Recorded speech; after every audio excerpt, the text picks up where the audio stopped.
श्री सरस्वत्यै नमः। ॐ श्री श्रियै नमः। ॐ श्री सद्गुरुचरणकमलेभ्यो नमः। लक्ष्मीनाथ समारम्भां नाथया मुनिमध्यमाम्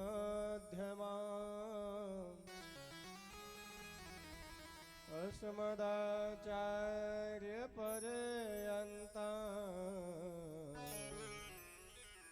वन्दे श्री गुरुपरम्पराम्। अखण्डमण्डलाकारं व्याप्तमयेन चराचरम् तत्पदं दर्शितं येन तस्मै श्री गुरुवे नमः।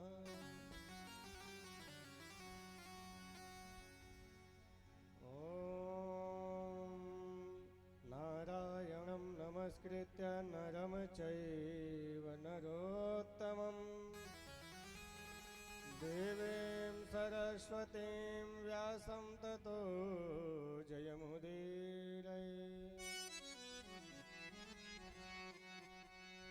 नारायणो परब्रह्म नारायणो परं तपः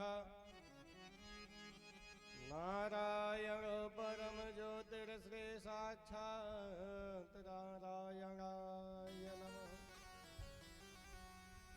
रामाय रामभद्राय रामचन्द्राय वेदसे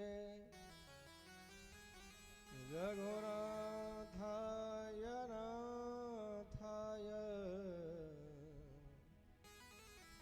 सीताय पतये नमः। ॐ सानन्दमानन्दवने वसन्तम् आनन्दकन्दं हतपापवृन्दम् वाराणसीनाथमनाथनाथं श्रीविश्वनाथं शरणं प्रपद्ये। कृष्णाय वासुदेवाय हरये परमात्मने गणतक्लेशनाशाय गोविन्दाय नमो नमः। मध्ये निशाचरमहाभयदुर्विषह्यम् घोराद्भुतं व्रतमियं यदस्य चार भक्ते तदस्य बहुधा परिणामदूतं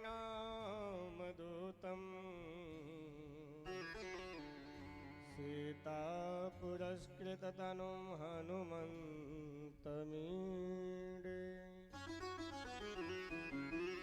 जय जय श्री राधारमण जय जय नवल किशोर जय गोपीचित चोर प्रभो जय जय माखन चोर।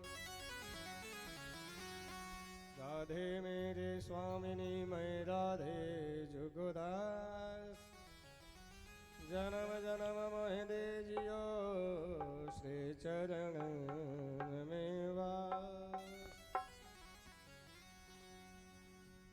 बोले श्री सीतारामचंद्र भगवान की भक्तवत्सल भगवान की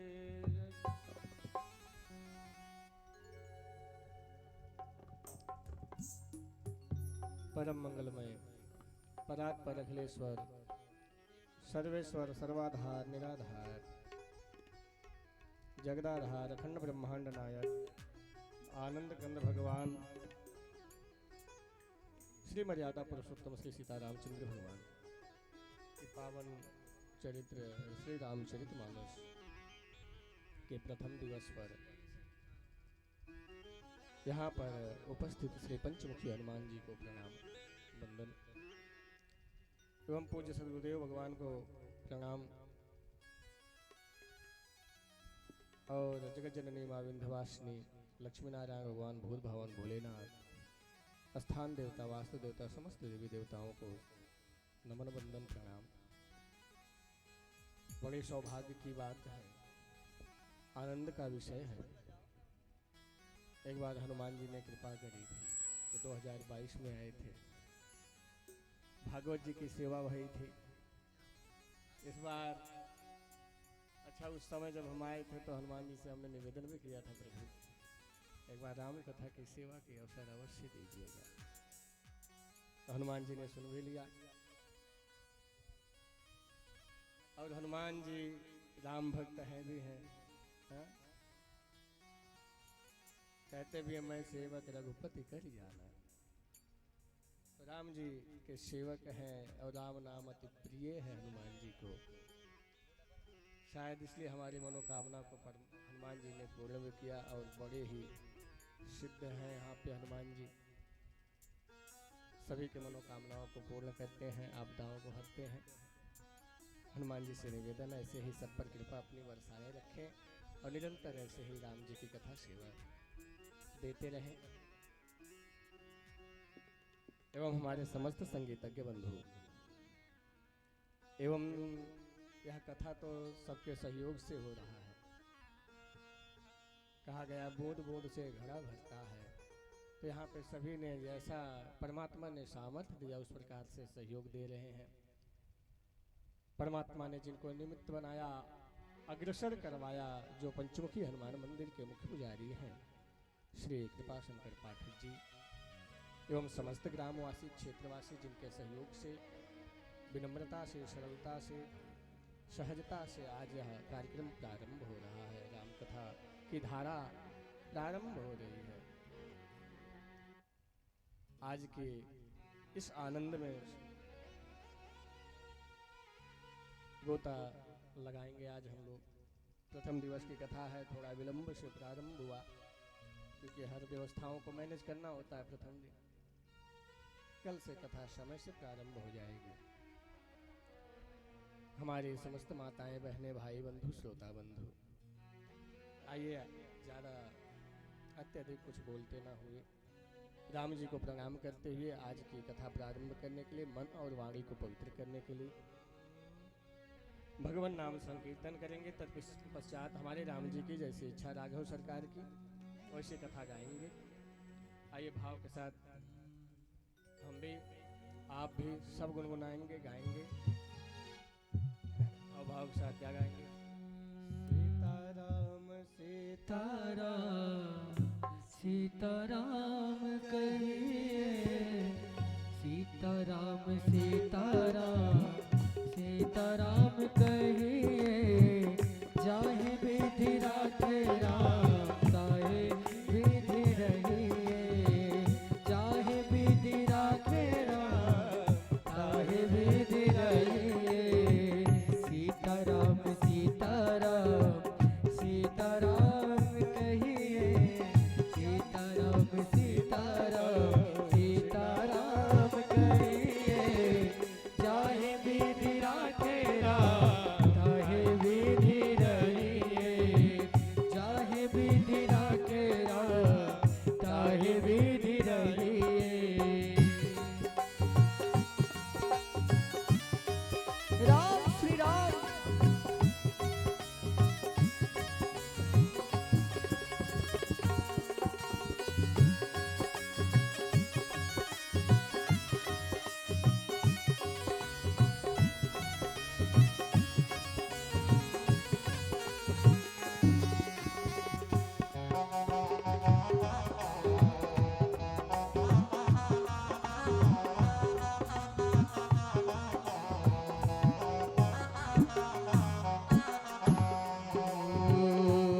में हो राम नाम, राम सेवा हाथ में। मुख में हो राम नाम, राम सेवा हाथ में। तू अकेला नहीं प्यारे, राम तेरे साथ में। तू अकेला नहीं प्यारे, राम तेरे साथ में। विधि का विधान जान, हानि लाभ सही है। विधि का विधान जान, हानि लाभ सही है। चाहे विधि राखे राम, चाहे विधि रही है। चाहे विधि राखे राम, चाहे विधि रही। कैसा? सीताराम सीताराम सीताराम कहिए। सीताराम सीताराम सीताराम कहिए। चाहे विधि राखे राम, चाहे विधि रहिए। चाहे विधि राखे राम, चाहे विधि रहिए। भाव के साथ हे राघव राम श्री राम।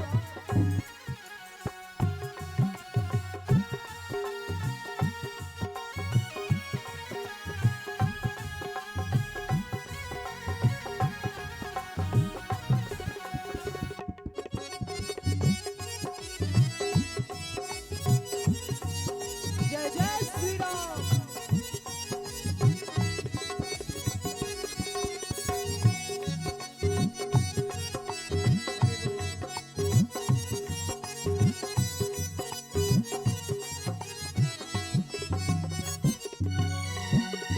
किया अभिमान तो फिर मान नहीं पाएगा। किया अभिमान तो फिर मान नहीं पाएगा।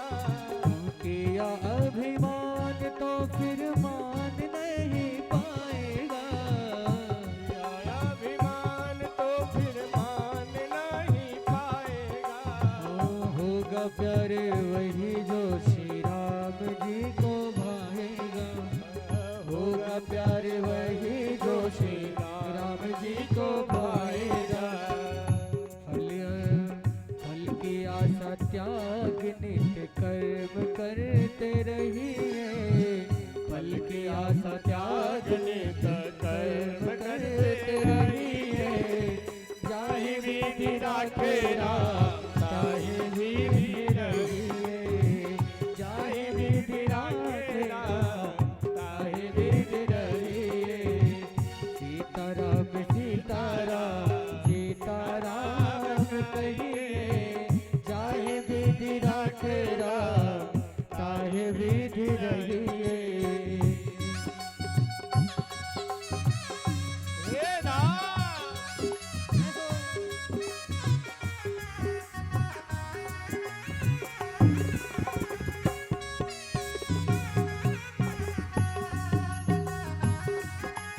हरि बोल श्री राधे हरि बोल। राम श्री राम।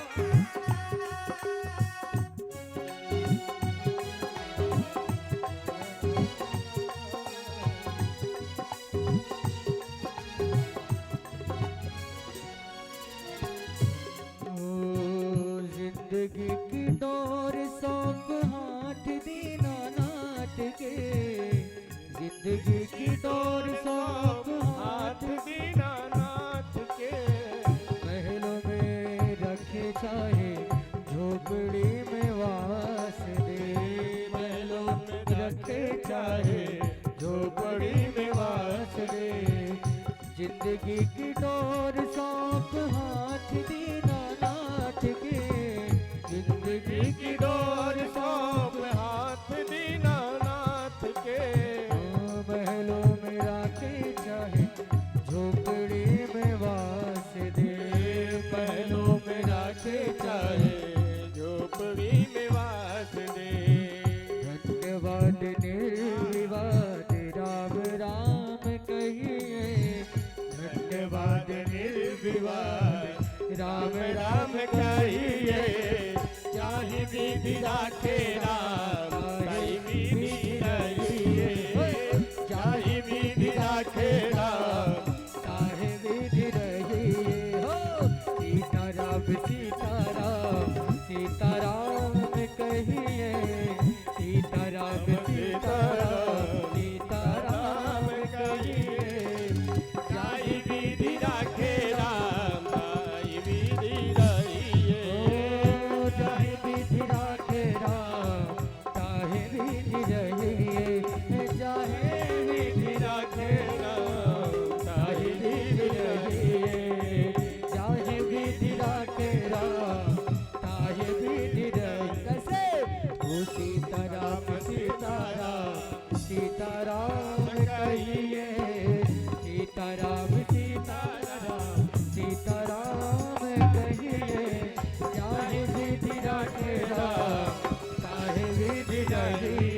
रामचंद्र भगवान की बोले भक्तवत्सल भगवान के जय हो। श्री सीता रामचंद्र भगवान के जय हो। हनुमान जी महाराज के पंचमुखे हनुमान जी महाराज के सदुरदेव भगवान के जय हो। भूत भावन भोलेनाथ के जय हो। हनुमान जी महाराज के जय हो। श्री राधा वल्लभ सरकार के जय हो। जगत जननी मां विंध्यवासिनी के जय हो। जय जय श्री सीताराम।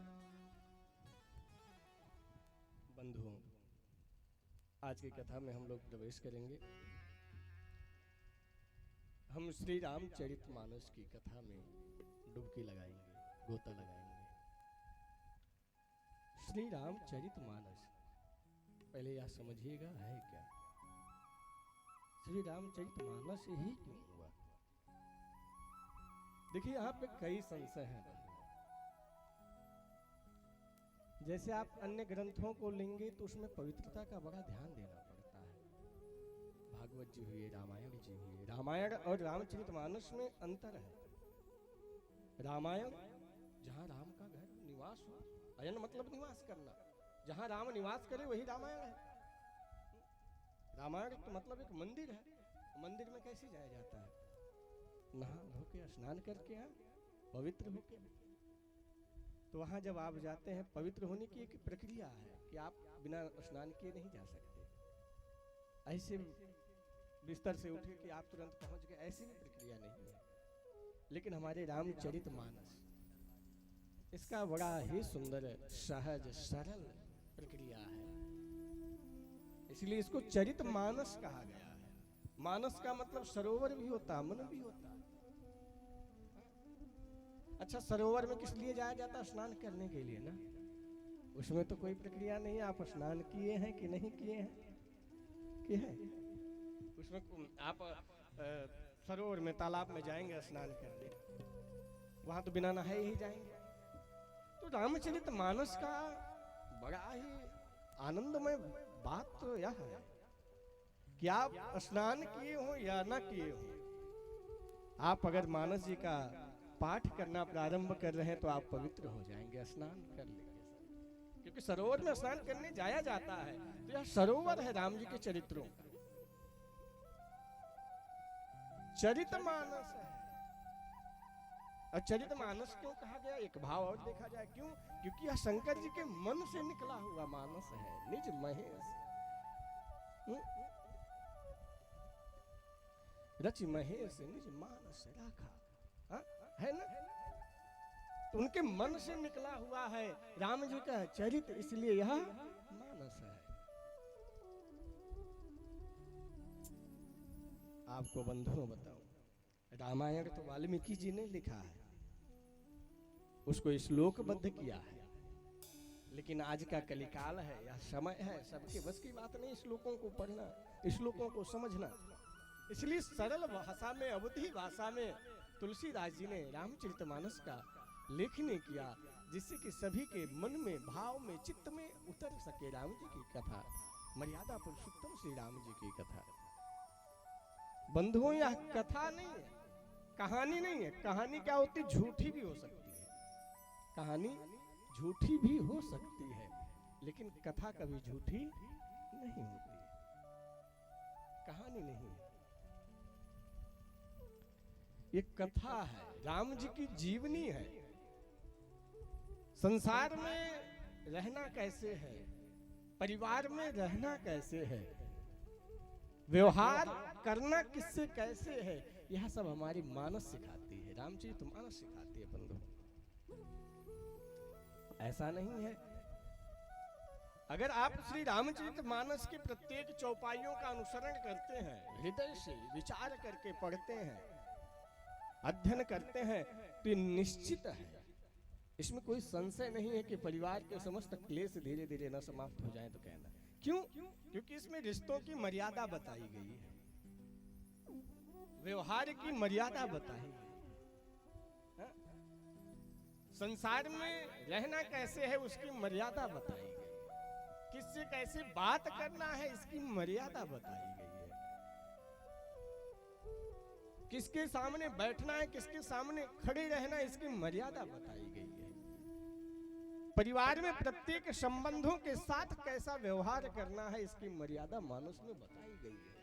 इसलिए मर्यादा पुरुषोत्तम राम जी की कथा है। क्यों? क्योंकि उन्होंने जीवन में सिर्फ मर्यादा ही सिखाया। व्यवहार में, संबंध में, परिवार में, संसार में, हर जगह। बंधुओं, अगर आप अपने बच्चों को संस्कार देना चाहते हैं तो उनको मानस के आदि बनाइए, राम जी के चरित्रों का आदि बनाइए। क्योंकि कहा जाता है ना, जैसा चिंतन होता, मनन होता है, वैसा हमारा व्यवहार होता है। जब हम राम जी के चरित्रों के बारे में ज्यादा अनुसरण करेंगे, ज्यादा सोचेंगे, ज्यादा विचार करेंगे, तो हमारा व्यवहार भी वैसे निर्मल होता है चला जाएगा। और दुष्टों के बारे में जब सोचेंगे तो दुष्ट होते चले जाएंगे, महाराज बिगड़ जाएगा, मामला बिगड़ जाएगा। आजकल तो लोग महाराज राम बचावे, पता नहीं किनके किनके फैन होते जा रहे हैं।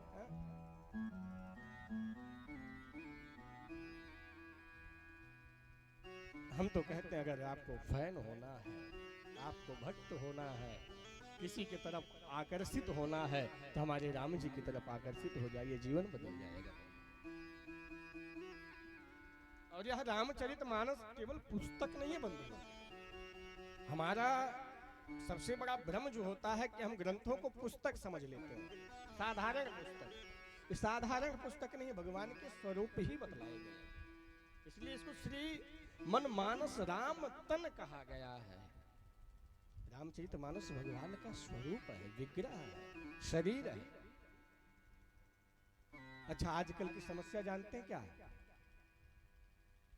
लोग रामचरितमानस अगर रखते हैं तो उसमें पूरा अपना पता ही लिख डालते हैं। आप किसी के घर के रामचरितमानस को उठाइए, किसी के पेज मुड़े हुए मिलेंगे, किसी में तो बहुत ज्यादा लिखे हुए मिलेंगे। नहीं करना चाहिए। आप बताइए, आपका हाथ पैर मोड़ा जाए, आपके शरीर पर पेन चलाया जाए, तो आपको अच्छा लगेगा? तो ऐसे ही ये ग्रंथ भगवान के स्वरूप है। जितने मान के साथ, जितने सम्मान के साथ, जितनी मर्यादा के साथ इनका अनुसरण किया जाएगा, इनका पूजा पाठ किया जाएगा, उतने ही लाभप्रद होती चले जाएंगे। तीसरी मनमानस राम तन है। आपको एक दृष्टांत बताऊं। एक नीलकंठ नाम के ब्राह्मण जी थे, पंडित जी थे, कर्म भोग जिसे कहते हैं, बेचारे बड़े निर्धन थे, बहुत ही निर्धन। कभी कभी भोजन मिलता तो कभी भोजन भी नसीब नहीं होता था, इतने निर्धन थे। लेकिन उनकी एक नियम थी, नित्य गीता जी का पाठ करते थे, नित्य गीता जी का पाठ। गीता जी में 700 श्लोक हैं, नित्य उन 700 श्लोकों का पाठ करते थे। एक दिन पाठ कर रहे थे, एक श्लोक आया, अनन्याश्चिन्तयन्तो माम ये जनः पर्युपासते तेषां नित्याभियुक्तानां योगक्षेमं वहाम्यहम्। इसका मतलब कि भगवान की शरण में अगर आप हो गए तो आपको चिंता करने की जरूरत नहीं, भगवान आके स्वयं देंगे। लेकिन उन्होंने विचार किया, नहीं, यहाँ पे कुछ तो गलत हो गया, यहाँ वहाम्यहम् नहीं होना चाहिए। उन्होंने वहाम्यहम् जो लिखा था ना, उस पे पेन उठाया और उस पे चला के उसको मिटा के वहां ददाम्यहम् लिख दिए। भगवान देते तो जरूर है, लेकिन खुद लेने जाना पड़ता है। धातु चेंज हो गया, यहाँ प्रापणे धातु लग गया। वहाम्यहम् जब तक था तब तक था, तो भगवान खुद देने आते हैं। आप बस चिंतन भाव उनके चरणों में करते जाइए, अपने आप को समर्पित कर दीजिए। लेकिन जब उनको यह लगा कि हम तो नित्य प्रतिदिन उनकी सेवा करते हैं, कभी देने नहीं आए, इसका मतलब लेने जाना पड़ता। अगर लेने गए तो मिलेगा, नहीं तो सीताराम बसते रहिए। हाँ, इसलिए उन्होंने वहां ददाम्यहम् लिख दिया। पाठ करके घर पे गए, घर से फिर किसी समय, शाम के समय निकलते हैं, बाजार की तरफ जाते हैं। वहां जाते हैं, तब तक ठाकुर जी हमारे राघव सरकार बालक का रूप धारण किए और अपने शरीर पर अनेकों पोटलियां लाद लिए, महाराज रख लिए। दाल की पोटली, चावल की पोटली, गेहूं की पोटली, आटे की पोटली, असरफियों की, हीरा की, जवाहरात के, मतलब सारी व्यवस्थाएं। जितनी उनकी आयु थी उससे ज्यादा अधिक वजन अपने ऊपर लेके वहां प्रकट हो गए। वहां पे उनकी पत्नी को बुलाने लगे, नीलकंठ जी। नीलकंठ जी की पत्नी आई, गुरु माता, गुरु माता। गुरु माता जी, हाँ बेटा क्या बात है? गुरु माता, हमें गुरु जी ने भेजा है ये सारा सामान लेके। गुरु माता जी, अच्छा माँ का स्वभाव भी ममतामयी होता है, भावुक होती हैं माताएं। उन्होंने देखा एक छोटा सा नन्हा सा बालक, इसके ऊपर इतना ज्यादा सामान। बोले राम राम राम राम, बेटा इतना सामान तेरे ऊपर रखा किसने? भगवान, बालक रूपी भगवान बोलने लगे कि माँ, गुरुजी ने आज इस सामान को हमारे ऊपर रख दिया, बोले जाके घर पहुंचा के चले आओ। लेकिन माँ यहाँ तक बात नहीं रुकती है। गुरुजी ने इससे भी बड़ा काम किया है। बोले क्या किया है? बोले हमें डांटे भी हैं आज, सुनाए भी है खरी खोटी, और उसके बाद जब इससे भी मन नहीं भरा तो हमारे मुंह पे पेन भी चला दिए। गुरु माता ने कहा, गुरु जी को आने दो बेटा, आज मैं गुरु जी से पूछती हूँ ऐसा क्यों किया आपने? बच्चों के साथ ऐसा व्यवहार करना उचित थोड़ी ना। मैं गुरु जी को आने दो बेटा, मैं उनसे बात करती हूँ। सामान रख के भगवान वहां से अंतर ध्यान हो गए। गुरु जी आते हैं। गुरु जी ने देखा जिस घर में एक अन्न का तिनका नहीं रहता था, आज वहां भंडार भरा पड़ा है। आके पूछते, अरे देवी ये कब आया, कौन देके गया? बोले आपको नहीं पता, आप ही तो भेजे थे किसी बच्चे को। बोले हमने तो नहीं भेजा था। बोले नहीं, उस बच्चे ने कहा मुझे गुरुजी ने भेजा, मैं गुरुजी का शिष्य हूँ। अरे आप भूल गए, आपने उसके मुंह पे पेन भी चलाया था। ऐसा कौन करता बताइए, बच्चे के मुंह पे कोई पेन चलाता है?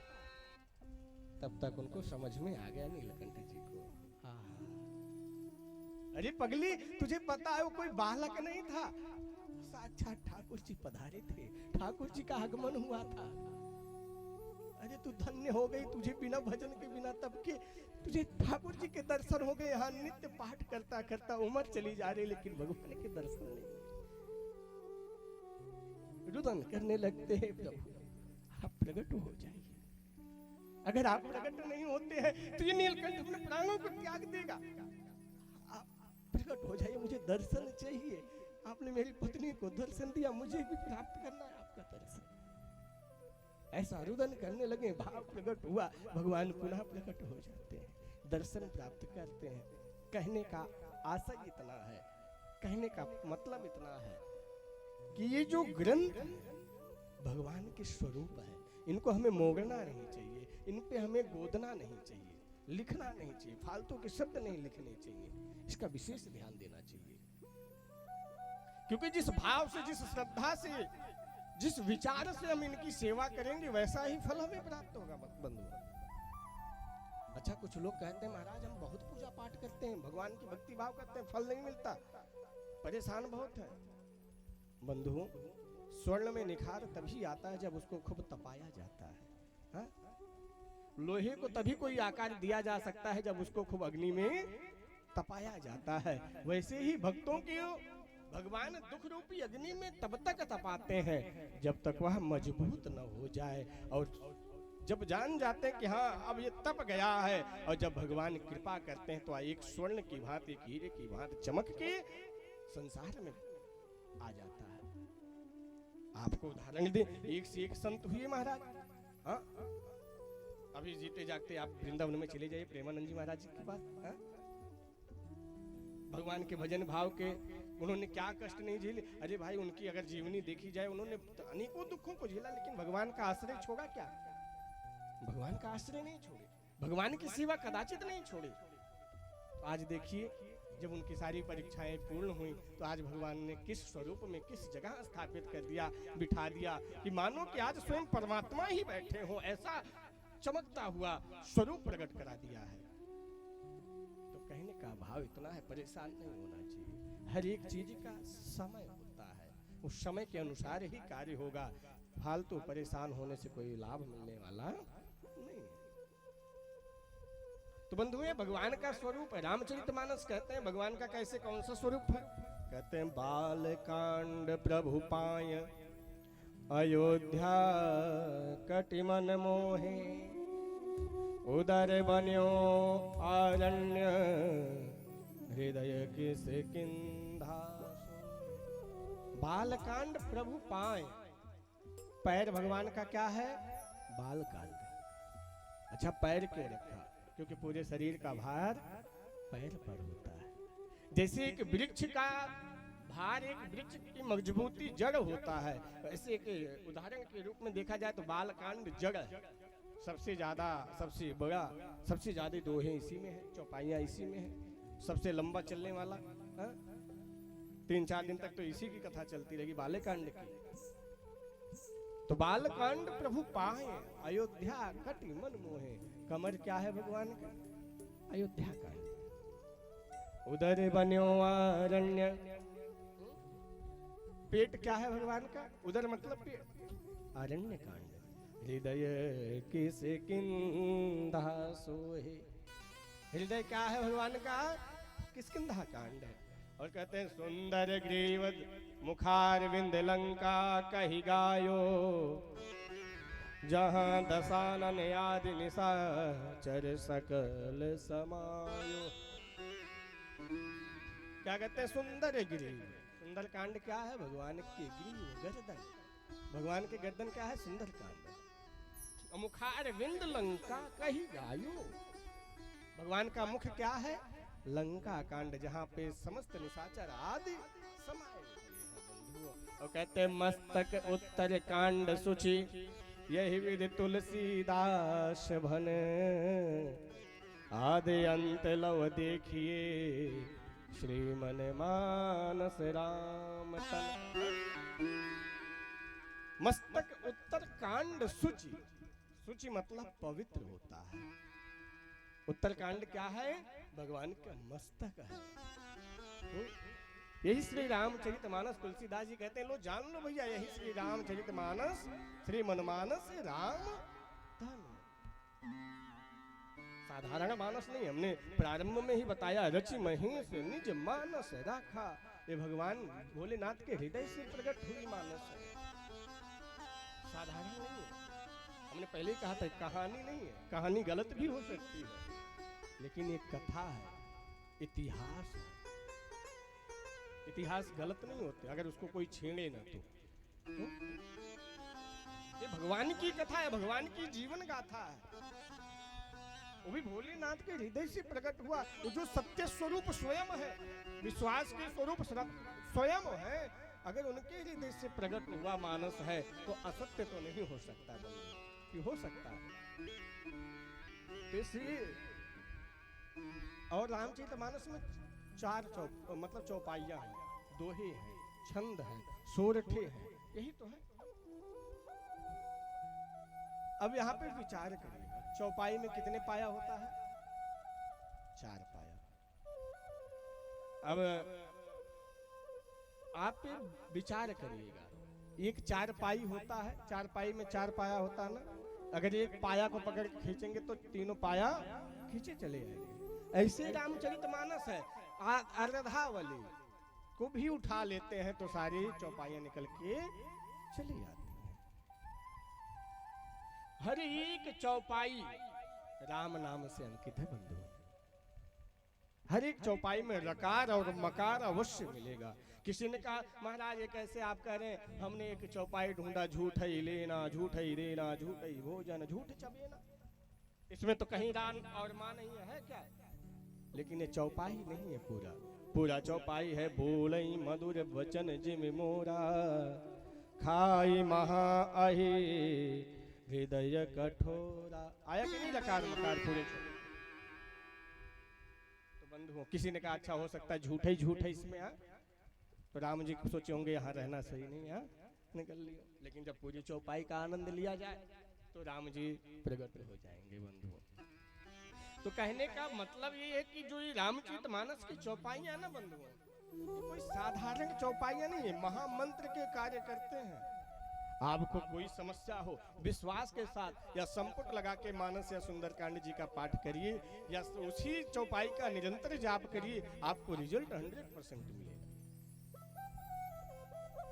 ये रामचरितमानस की जितनी चौपाइयां महामंत्र हैं, आपको बताएं अकबर, क्योंकि तो कलयुग की रचना है ना मानस, सतयुग द्वापर त्रेता की नहीं है। तो राजा अकबर एक दिन निकले, सूरदास जी के पास गए। सूरदास जी से अकबर ने पूछा, सूरदास जी हमें एक बात बताइए, मेरे मन में एक संशय है। बोले क्या बताइए महाराज? बोले एक संशय ये है कि इस धरती पे सबसे बड़ा कवि आज के समय में कौन है? सूरदास जी बोले, इसमें क्या सोचने वाली, सबसे बड़े कवि हम हैं, इसमें भी कोई सोचना है क्या? बोले अकबर ने कहा, हमने सुना है कि तुलसीदास जी भी है। बोले अरे महाराज आप क्या बात करते हैं, तुलसीदास जी कहाँ कवि है? आप उनकी उपमा कहाँ दे रहे हैं कवियों में? अरे उन्होंने कविता नहीं लिखी है, उन्होंने महामंत्र की रचना करी है, मंत्रों की रचना करी, वो कविता थोड़ी ना। अकबर बड़ा प्रसन्न हुआ। अकबर पहुंचा तुलसीदास जी के पास, सोचा इनसे पूछता हूँ ये क्या कहते हैं। तुलसीदास जी के पास पहुंचते हैं, तुलसीदास जी से कहते हैं, महाराज ये बताइए आज इस धरती पे सबसे बड़ा कवि कौन है? तुलसीदास जी ने कहा, हम हैं, इसमें क्या विचार है? बोले नहीं, सूरदास जी कह रहे थे हम हैं, आप तो कवि नहीं है। बोले अरे महाराज वो कहाँ कवि है, बेचारा अंधा, वो थोड़ी ना कविताएं लिखता, वो जो देखता है वही लिखता। अच्छा वो अंधे को जो दिखेगा वो लिखेगा क्या? अंधे को दिखता है क्या कहीं? लेकिन परमात्मा ने ऐसी कृपा सूरदास जी के ऊपर करी थी कि वो परमात्मा की छवि को हमेशा देखते थे, निहारते थे। आपके वृंदावन की घटना बताएं सूरदास जी की, जो देखते हैं वही लिखते हैं, सत्य। वल्लभाचार्य जी के पुत्र थे विठलनाथ गोसाई जी, जो बिहारी जी की सेवा में लगे रहते थे। वो प्रतिदिन आते थे, वो निरंतर उनकी श्रृंगार करते थे, कभी किसी कलर का रंग का वस्त्र पहनाते, कभी किसी रंग का जिस दिन वस्त्र पहनाते, आते और वर्णन करते, वाह प्रभु आज तो सफेद वस्त्र में आप बड़े सुंदर लग रहे हैं। दूसरे दिन, अरे प्रभु आज तो कहना क्या, लाल वस्त्र तो आप पर शोभा बढ़ाई दे रही है। निरंतर आते, जैसे जैसे वस्त्र देखते वर्णन करते, श्रृंगारों का वर्णन करते। कुछ लोगों को विठलनाथ गोसाई जी को प्रेम वाली इच्छा होगी, बताओ श्रृंगार हम करते मजे ले जाते, इसको दिखता भी नहीं, पता नहीं कैसे पता चल जाता, हो सकता तुक्का लगाता हो, सही हो जाता हो वार के हिसाब। विठलनाथ गोसाई जी ने कहा अब की बार इसकी परीक्षा बैठा। आए सुबह सुबह, उस दिन उनका श्रृंगार ही नहीं किया, कपड़े तक नहीं पहनाए महाराज। सूरदास जी जब पट हटाएगा, सूरदास जी से बोले क्या हुआ सूरदास जी? सूरदास जी शर्माए, हंसने लगे, वाह क्या बात है प्रभु, आज कैसा दर्शन दे दिए, आज तो नंगे पुंगे दिख रहे हो आप तो। अब इतना प्रसन्न हुए, इतना खुश हुए कि अपने पद को गाने लगते वहां पे। और क्या पद गाने लगते हैं?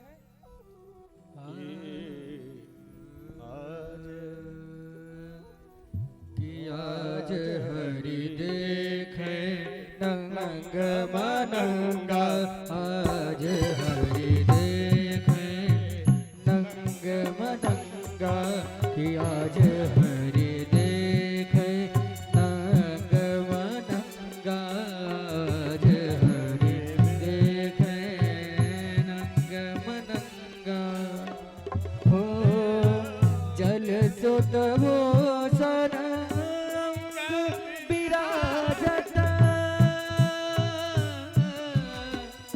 जल सुत भूषण अंग विराजत, बसन ही नवक उठत तरंगा तरंगा, आज हरि देखय नंग मनंगा, आज हरि देखय नंग मनंगा, आज हरि देखय नंग मनंगा, आज हरि देखे नंग मनंगा।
भक्तवत्सल भगवान की जय हो।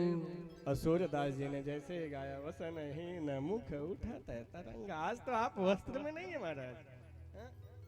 आज तो आज जो आप वस्त्र में जितने सुंदर लगते थे, आज उससे कई गुना ज्यादा बिना वस्त्र के अच्छे लग रहे हैं। सूर्यदास जी इतना सुंदर भाव प्रस्तुत करने लगे, हाँ? ब्रजवासियों के साथ बड़ी मधुर हंसने लगे, मुस्कुराने लगे। आज भी आज यह पद गाया जाता है, बिहारी जी के दरबार में सुनाया जाता है।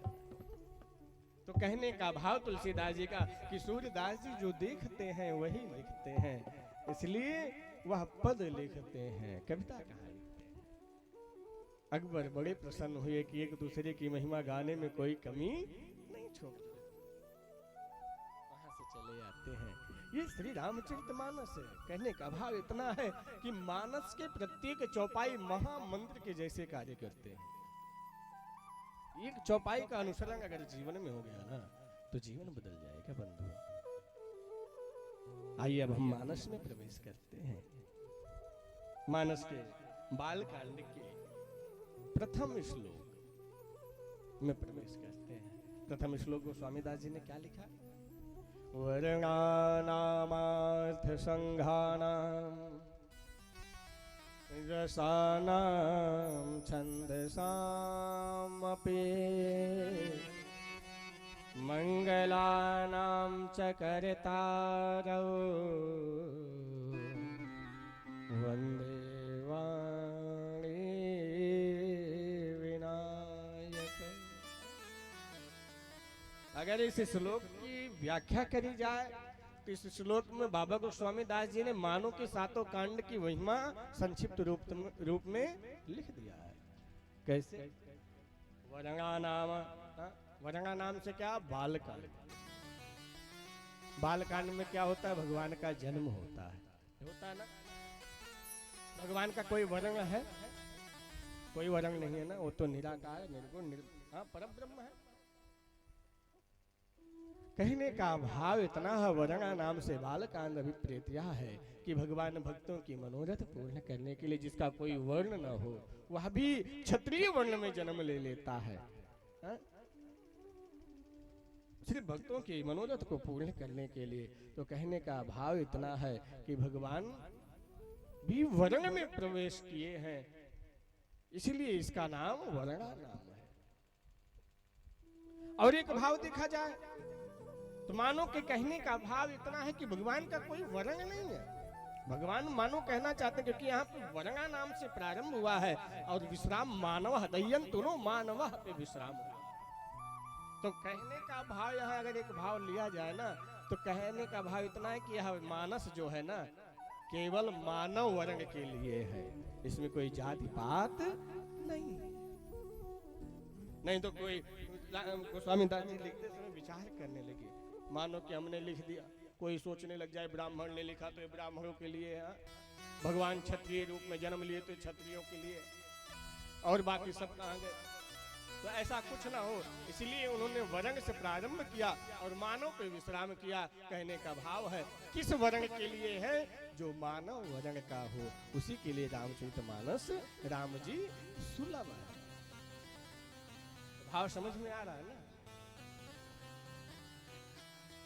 तो बंधुओं, वरंगा नाम से समझ गए अर्थ संघा। अर्थ संघा नाम से क्या है? अयोध्या कांड। अच्छा, अयोध्या कांड में देखा जाए जितने भी वहां पे बात भई है तो अर्थ के कारण ही हुआ है। राम जी का वनवास क्यों हुआ? अर्थ के कारण ही हुआ ना। कई को लगा सिंहासन मिल जाए, राजगद्दी मिल जाए हमारे भरत को। श्री राम राज्य मनोरथ सिद्ध्यर्थम श्री राम वन गमनार्थम, ये सब अर्थ के कारण ही तो हो रहा है। भरत राज्यार्थम।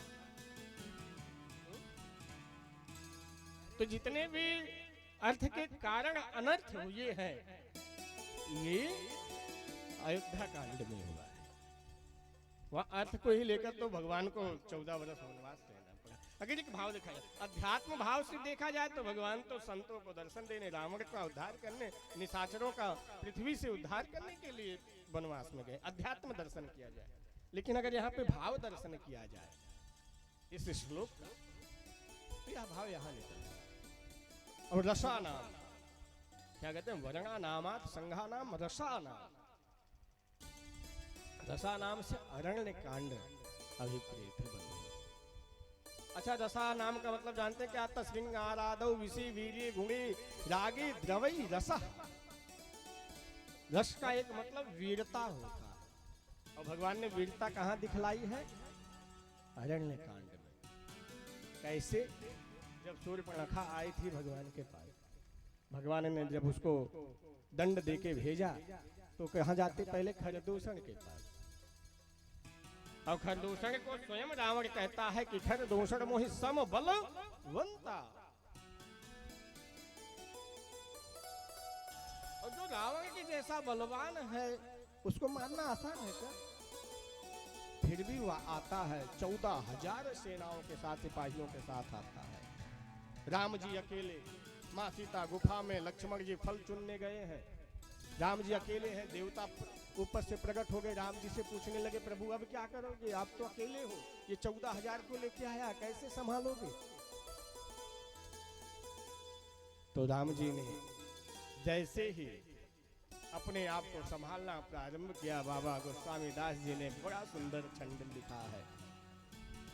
और इतना अद्भुत छंद के माध्यम से भगवान के स्वरूप का वर्णन किया है कि भगवान कैसे कर रहे हैं। ओ दंड कठिन चढ़ाई सिर जट जोट बाधत सोह क्यों भरकत सयल पर लड़त दामी कोटि सो जुग भुजग जो कति कसिनी संग विशाल भुजग ही चाप विधारी के चितवत मनहु मृगराज प्रभु गज राज घटा निहारी के, राज घटा निहारी के, गज राज घटा निहारी के। महाराज यहाँ क्या कहते हैं? कोदंड कठिन चढ़ाए सिर। कोदंड माने धनुष पर भगवान प्रत्यंचा चढ़ा रहे हैं, सिर की जटाओं को बांध रहे हैं, तो मानो कि ऐसा कह रहे हैं कि ये मरकत सयल पर लड़त दामिल। भगवान का मस्तक कैसे मणि रूपी पर्वत, मणियों का पर्वत मानो प्रतीत हो रहा है। दामिनी, दामिनी का मतलब बिजली होता है। आसमान में बिजलियां चमकती हैं ना, अब वहां पे बिजली कहाँ चमकने लगी? मानो बिजलियों की उपमा बालों से दे रहे हैं, भगवान के केस से। गोस्वामी दास जी कह रहे हैं कि उन बिजलियों में जब भगवान दोनों हाथ चला के संभाल रहे थे, मानो कि दो सर्प आपस में लड़ रहे हो, भुजग ज्यों। उन करोड़ों बिजलियों में दो सर्प आपस में लड़ रहे हैं, मिल रहे हैं। इतने सुंदर स्वरूप का वर्णन किया महाराज। अच्छा, यहाँ पे विचार करिए, बाल कैसे होते हैं? काले। और बिजली कैसे होती है? सुनहली होती है ना। तो यहाँ पे किस भाव से, किस प्रकार से उपमा दे दिए कि हाँ भगवान के बाल बिजलियों की भांति। काली तो बिजली होती नहीं है। तो भाव इतना है, जब भगवान का वनवास हुआ था बंधुओं, तो भगवान रामानंद हैं, राम जी हैं, तो रामानंद संप्रदाय में एक नियम है कि चंदन लगाते हैं, पीला चंदन लगाने के बाद जो चंदन बच जाता है उसको धुलते नहीं है, उसको ऐसे बालों में लगा लेते हैं। तो राम जी वनवास में थे, सन्यासी के रूप में थे, उन चंदनों को बार बार रोज लगाने से बाल सुनहले हो गए थे। इसलिए भगवान के बालों की उपमा बिजलियों से गोस्वामी दास जी ने दे दी। इतना सुंदर भगवान ने गंधर्व अस्त्र उठाया और चलाया, 14,000 सिपाही आपस में ही लड़कर मर जाते हैं। कहते हैं देख ही परस्पर राम करी संग्राम करी रिपुदल मरे। एक दूसरे में देख रहे कि ये राम एक दूसरे को ही मार डालते। वीरता का परिचय भगवान ने कहां पे दिया है? अरण्य कांड में दिया है। रसानाम छंद सामूहिक। छंद क्या है? छंद करोड़ों प्रकार के होते हैं बंधु। ऐसे ही भगवान की सेना भी, राम जी की सेना करोड़ों प्रकार की है। करोड़ों प्रकार की है कि नहीं? भगवान की बांदरी सेना अनेकों प्रकार के, उसी में कोई छोटा, कोई बड़ा, कोई लाल, कोई काला। है ना? किसी ने भोलेनाथ से, पार्वती मैया ने भोलेनाथ से पूछा क्यों इनका कुछ लेखनी हो सकता है, इनकी गिनती किया जा सकता है क्या? तो भोलेनाथ कहते हैं सो मूरख जो करन चह लेखा। अरे वो मूरख है जो इनकी सेना को गिनना चाह रहा हो। क्यों? क्योंकि कहते हैं पदुम 18 जूथप बंदर। 18 पदुम तो सेनापति है। हाँ? अब सोचो एक सेनापति के अंदर कितने बंदर होंगे। जब रावण को जब हनुमान जी लंका जला के गए तो रावण ने दूत को बुलाया, ए पता करो हनुमान जी जैसा और तो कोई नहीं वहां पे। वो आया, हनुमान जी भी सेनापति थे। महाराज वहां 18 पदुम सेनापति हैं। हनुमान जी तो अपने आप में विशाल है ये है, औरों पड़े हैं महाधुरंधर वहां पे। तो कहने का भाव इतना है, आप मेढक को तौल नहीं सकते हो और बंदरों को गिन नहीं सकते हो। कि गिन सकते हो? कहीं बंदर झुंड बना के खुद इकट्ठे बैठे हो, इधर से गिनना प्रारंभ करिए, पता लगा उधर से कूद के दो इधर में फिर आ गए। और मेढक को सोचो तराजू में तौल लिया जाए तो 2-4 कूद के निकलते रहेंगे। हो सकता है क्या? तो बंधुओं, इसलिए छंद का अभिप्राय किष्किंधा कांड से दिया है। किष्किंधा कांड में ही तो भगवान का भेंट होता है सबसे ना। उसके बाद कहते हैं अपि, छंदसाम अपि। अपि आया ना, अपि का मतलब क्या है? निश्चय। यह निश्चय कहाँ हुआ कि सीता जी कहाँ है? सुंदरकांड। यही तो निश्चय हुआ, निश्चित हुआ कि यही है सीता जी। इसलिए अपि का क्या हुआ? सुंदरकांड का भाव हुआ। मंगला नाम से लंका कांड है। रावण के मरने के बाद सब मंगला ही मंगल हो गया है, मंगल ही मंगल हुआ कि नहीं? इसलिए मंगला नाम से लंका कांड अभिप्रेत है। और कहते हैं करतारु। करतारु भगवान जब राजा बने तो अपने कर्तृत्व धर्म का पालन किए, सबकी सेवा किए, सबका अपने प्रजा के प्रति क्या कर्तव्य है, परिवार के प्रति क्या कर्तव्य, समाज के प्रति क्या कर्तव्य, संतों के प्रति, ब्राह्मणों के प्रति क्या कर्तव्य, सभी कर्तृत्व धर्म का पालन किए। इसीलिए इसको करतारु। बात समझ में आ रही है ना? इसलिए बहुत एक शब्द की व्याख्या कर रहे हैं आराम से। इसके बाद क्या हुआ? छंदसाम अपि मंगला नाम च करतारु। फिर कहते हैं वंदे वाणी विनायक। वंदना किसकी करती है? वाणी और विनायक की। लोग पहले गणेश जी की वंदना करते हैं, तब वाणी की वंदना करते हैं ना। लेकिन यहाँ वाणी और विनायक कहते हैं मंगलम दिशतु नः विनायको मंगलम दिशतु नो सरस्वती। हाँ? ये दोनों एक दूसरे के पूरक हैं। बिना वाणी के आप सोच भी नहीं सकते, बोल भी नहीं सकते, और बिना बुद्धि के कुछ कर भी नहीं सकते। बुद्धि तो बहुत हो जाए, वाणी खुली नहीं रही तो क्या मतलब है? हाँ? आप किसी को कुछ ना बोल सकते हो ना समझा सकते हो। और बोलने का तरीका बहुत हो जाए, बोलने बहुत लग जाए, लेकिन बुद्धि ये काम नहीं कर रही महाराज, तो सब सीताराम हो जाएगा। तो इसीलिए बुद्धि और वाणी दोनों बनी रहे, इसलिए वाणी और विनायक की वंदना करते हैं। यहाँ पे विचार करें, दोनों रामोपासक है, राम जी की सेवा दोनों करते हैं। सरस्वती जी भी, गणेश जी भी। वर्णन यहाँ तक आया है कि गणेश जी जब प्रथम पूज्य बने हैं ना, वो राम जी के नाम के जप के प्रभाव से बने हैं बंधुओं। तो सरस्वती जी की बात ही निराली है। सरस्वती जी कैसे हैं? कहते हैं भगति हेतु विधि भवन बिहाए, सुमिरद सारद धावत आए। कैसे दौड़ती हुई आती हैं सरस्वती जी? क्यों आती? जैसे ही राम कथा का सुमिरन करने लग जाओ, राम कथा गाने लग जाओ, सत्यलोक से सरस्वती मैया दौड़ती आती है। इसलिए कथा, राम कथा, इसको श्रवण करने मात्र से हमारे सभी संशय नष्ट हो जाते हैं, दुख नष्ट हो जाते हैं। इसलिए तो कहते हैं जिसे श्रवण कर मिट जाती है जन्म जन्म की व्यथा।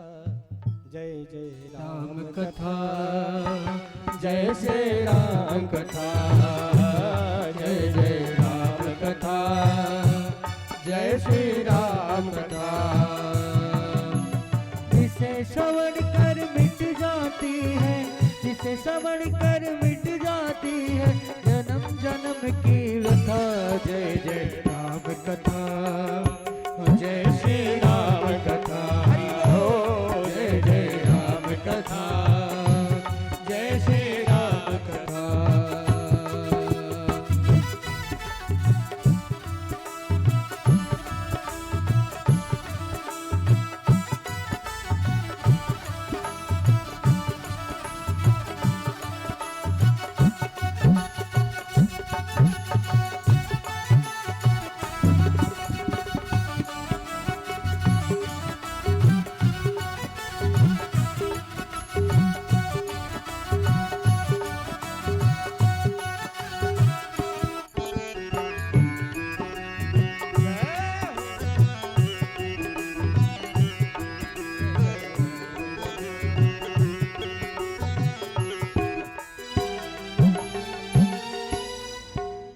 भोजन सजीवन पूर सुहाई। सुरग सजीवन और सुहाई।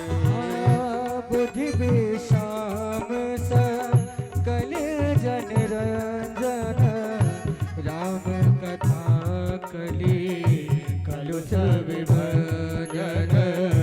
राम कथा कली कलुष विभंजन।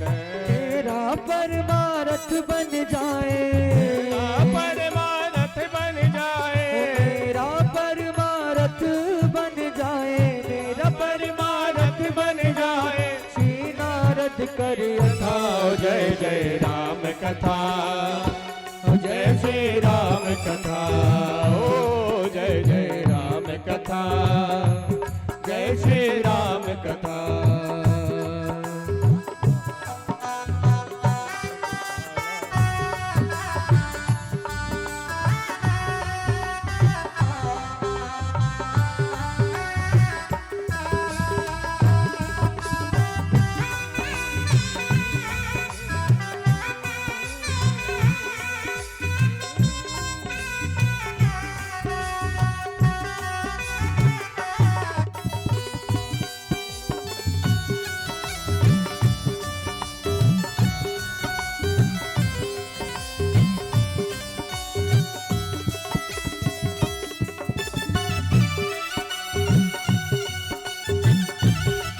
राम श्री राम।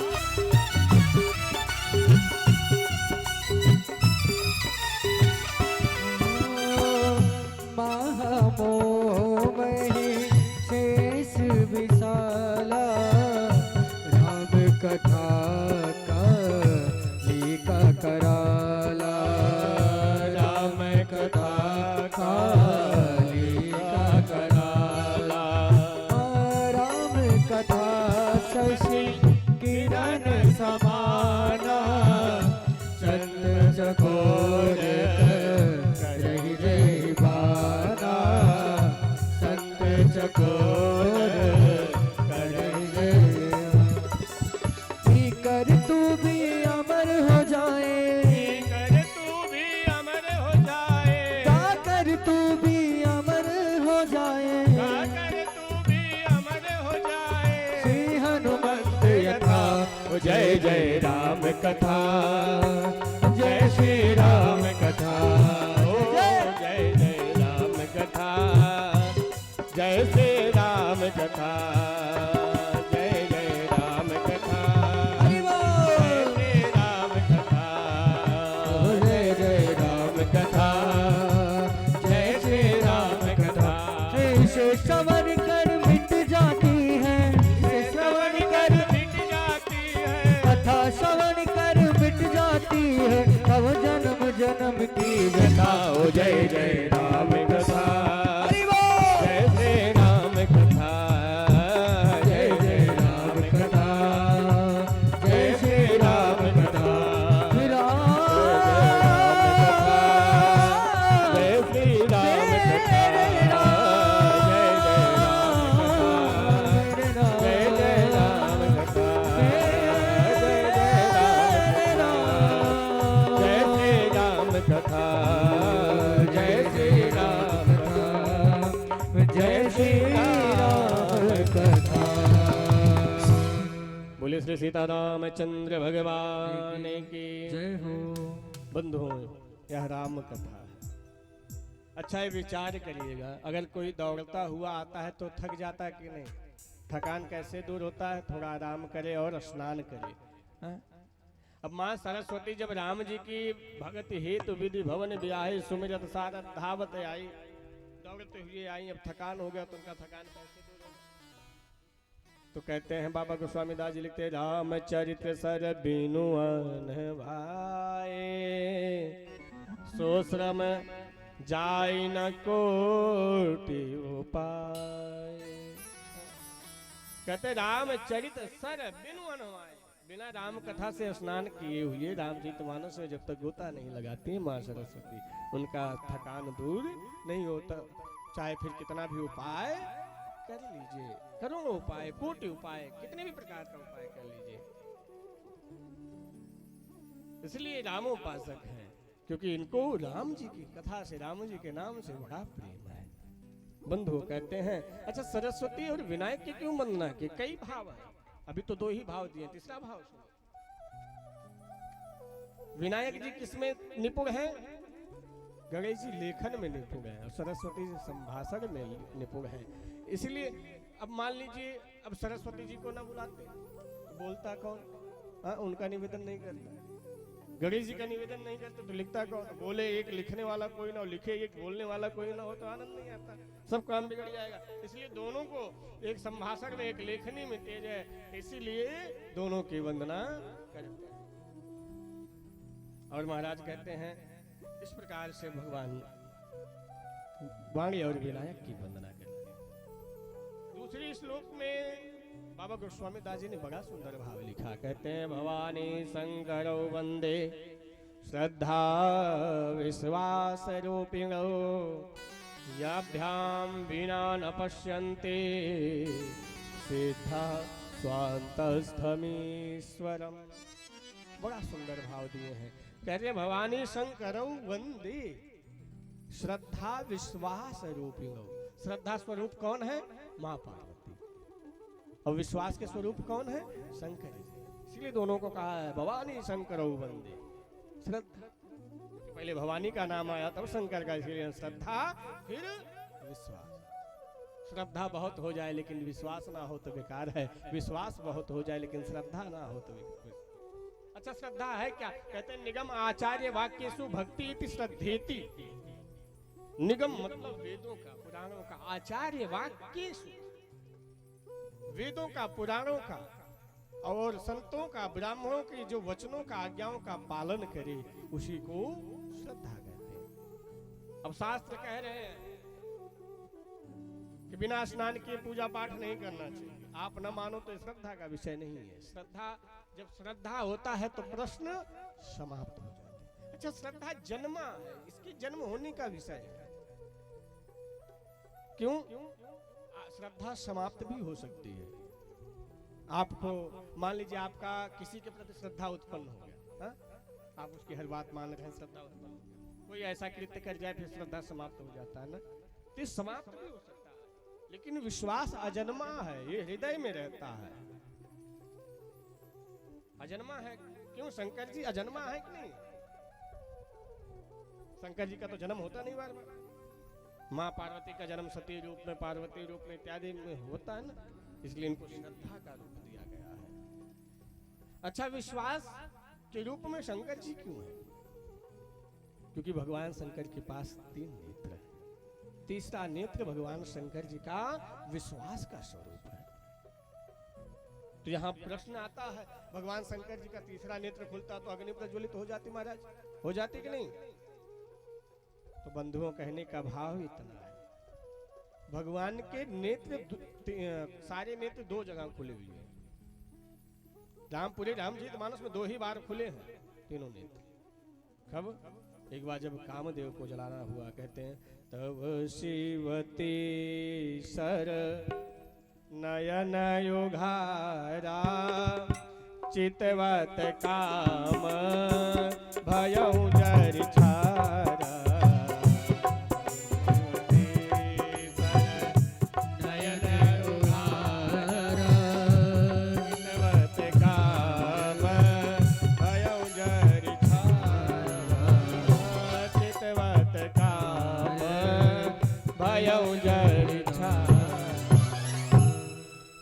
जब शिव भगवान ने एक बार तीसरा नेत्र खोला था तो कामदेव जलकर राख हो गया। हो गया कि नहीं? अभी आगे कथा आएगी, बताऊंगा। फिर कहते हैं दूसरी बार भगवान शंकर जी ने कब नेत्र खोला? कहते हैं शंकर राम रूप अनुरागे, शंकर राम रूप अनुरागे, नयन पंचदश अति प्रिय लागे, नयन पंचदश अति प्रिय लागे, शंकर राम रूप अनुरागे, शंकर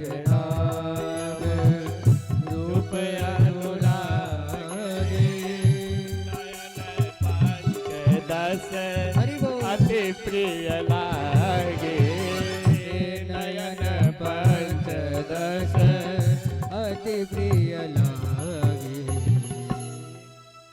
बड़ा सुंदर भाव गोस्वामी दास जी ने दिया है। शंकर राम रूप अनुरागे। जब राम जी का विवाह हो रहा था तो जिसके पास जितना नेत्र था उतना ही खोल के देख रहा है। शंकर जी पंचानन भी है, 5 सर है शंकर जी के, इसीलिए कहा नयन पंचदश अति प्रिय लागे। आज शंकर जी अपने 15 नेत्रों को खोल दिया, लेकिन वहां कोई जला? कोई नहीं जला। वहां तो कह रहे अति प्रिय लागे। प्रियता का भी इसमें भी अति लगा दिए, जिसकी कोई सीमा नहीं है आनंद की। आज राम जी के स्वरूप को गणेश जी बोलने लगे वो सदानंद है, उनके 6, कार्तिकेय जी सदानंद है, उनके 6 हैं सर। वो बोले हम 12 नेत्रों से देख रहे हैं। शंकर जी बोले बेटा हम तुम्हारे बाप, हम 15 नेत्रों से भगवान के दर्शन करेंगे। इंद्र ने कहा मुझे जो गौतम ऋषि ने श्राप दिया था आज मेरा श्राप सफल हो गया, क्योंकि उन्होंने कहा था जाओ तुम्हारे शरीर में भग हो जाए, लेकिन समय आने पर जब राम जी का विवाह होगा तो उस समय जब राम जी का दर्शन करना होगा सभी नेत्र में बदल जाएंगे। आज हजारों नेत्र उनके शरीरों पे है। तो आज कह रहा है इंद्र आज मेरा सफल जन्म सफल हो गया, मेरा श्राप सफल हो गया कि मैं सभी नेत्रों से आज भगवान के दिव्य स्वरूप का दर्शन कर रहा हूँ। एक से एक महिमा गा रहे। ब्रह्मा जी कह रहे महाराज हम भी चतुरानन है, हमारे भी 4 मुख है, 8 नेत्रों से हम भी भगवान का दर्शन कर रहे हैं। तो वहां पे शंकर भगवान ने 15 नेत्रों को खोला है, लेकिन कोई जलकर राख नहीं हुआ। कारण है तीसरा नेत्र भगवान का किसका स्वरूप है? ज्ञान का स्वरूप है। और जब ज्ञान का नेत्र खुलता है तो अज्ञानता नष्ट हो जाती है। अज्ञानता नष्ट होती है ना। जब ज्ञान प्रकाश आता है तो असत सत्ता नष्ट हो जाता कि नहीं? वो कहते हैं बिन विश्वास भगत नहीं ते ही बिनु द्रवहीन राम। और जब तक विश्वास नहीं होगा तब तक भगवान राम कृपा करने वाले नहीं है। और कहते हैं पश्यंती, याभ्याम बिना न पश्यंती, कहते हैं ना इसी श्लोक में है ना। पश्यंती का मतलब होता है देखना। क्या होता है? देखना। कहते हैं आश्चर्यवत पश्यति कश्चितेन, ये भगवत गीता में लिखा। देखना होगा। देखा किसको है? भगवान को देखा है। भगवान को कोई देखा है? बाबा गोस्वामी दास जी ने से प्रश्न कर दिए महाराज भगवान तो निराकार है, परब्रह्म है, निर्गुण है, तो उनको आपने कैसे देख लिया? तो बाबा गोस्वामी दास जी सोरठा लिखते हैं। और सोरठा में बड़ा सुंदर भाव दिए हैं। और क्या कहते हैं सोरठा में? को ब्रह्म निर्गुण ध्यान अव्यक्त जय स्तुति मोहि भाव कौशल भूप श्री राम सगुण स्वरूप अनुज समेत हृदय करहु निचेत जानिए निज दास भक्ति निवास। और क्या कहते हैं? को ब्रह्म निर्गुण ध्याव व्यक्त जय श्रुति गाव। कोई निर्गुण ब्रह्म की उपासना करता है, ध्यान करता है। अव्यक्त जय श्रुति गाव, जो व्यक्त ना हो उसकी भी श्रुतियां गा रही है। कैसे? वही भाव कौशल भूप श्री राम सगुण स्वरूप। वही राम जी सगुण स्वरूप में अपना स्वरूप लेके प्रकट भय है। राम जी के स्वरूप का वर्णन कर रहे हैं बंधुओं। इसके बाद तुलसीदास जी ने बड़ा सुंदर तीसरा श्लोक गाते हैं। इसलिए श्लोक में अपने सदगुरुदेव भगवान की वंदना करते हैं। और कहते हैं वंदे बोधमयम नित्यम गुरुम शंकर रूपिणम यमाश्रितो हि वक्रोपि चंद्रः सर्वत्र वन्द्यते। बड़ी सुंदर वर्णन किया है। यहाँ पे कहते वंदे बोधमयम नित्यम गुरुम। यहाँ पे 3 गुरुओं की वंदना की है। बोधमय, नित्य, गुरु। कह रहे हैं बोधमय किसका है? बोधमय रामचरितमानस को ही अपना एक गुरु बनाए हैं, नित्य शंकर जी को। नित्य कह के किसको बनाए? शंकर जी। गुरु पितु मातु महेशु भवानी, शंकर जी को दूसरा। तीसरा गुरु, जो उनके दीक्षा गुरु थे नरहरयानंद जी महाराज, उनकी वंदना करते हैं। गुरु जी आपकी कृपा से आज यह मानस संपादित होगा, मानस लिखा जाएगा, क्योंकि जब गुरु की कृपा होती है तभी हम सब कुछ सुलभ। इसलिए तो कहते हैं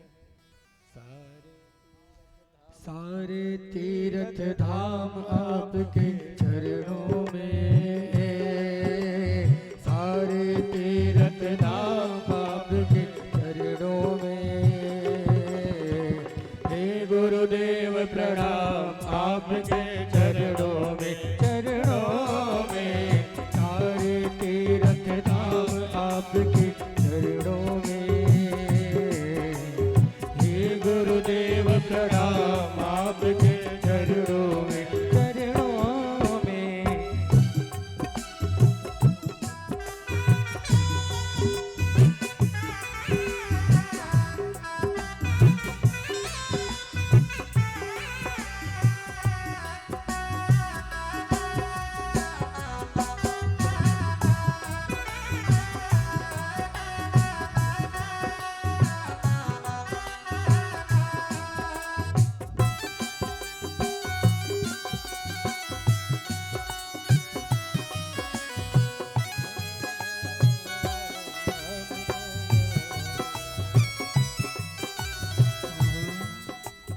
हृदय में मांगो रे लक्ष्मी, कंठ शारदा माता है, कंठ शारदा माता है। जो भी मुख से वचन कहे वो वचन सिद्ध हो जाता है, हाँ वचन सिद्ध हो जाता है।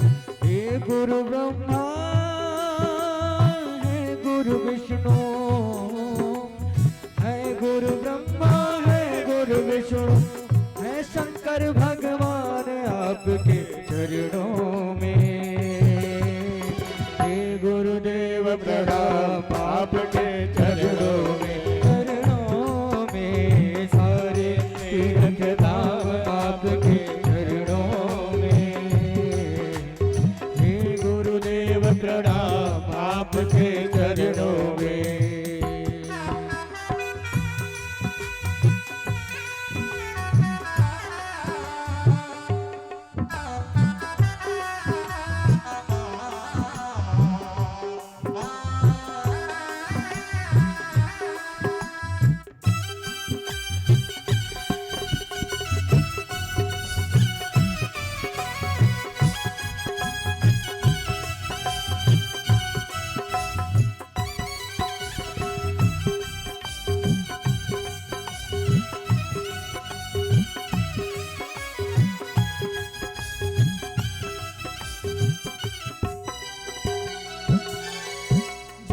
के दाता मात पिता है, आप कर्म के दाता है, आप कर्म के दाता है।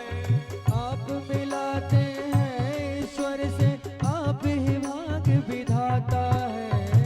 आप मिलाते हैं ईश्वर से, आप ही भाग विधाता है। दुखिया दुखिया मन को, रोगी तन को, दुखिया मन को रोगी तन को मिलता है आराम आपके चरणों में। हे गुरुदेव प्रणाम आपके चरणों में, चरणों में। सारे तीर्थ धाम आपके चरणों में। हे गुरुदेव प्रणाम आपके चरणों में, चरणों में। हे गुरुदेव प्रणाम आपके चरणों में।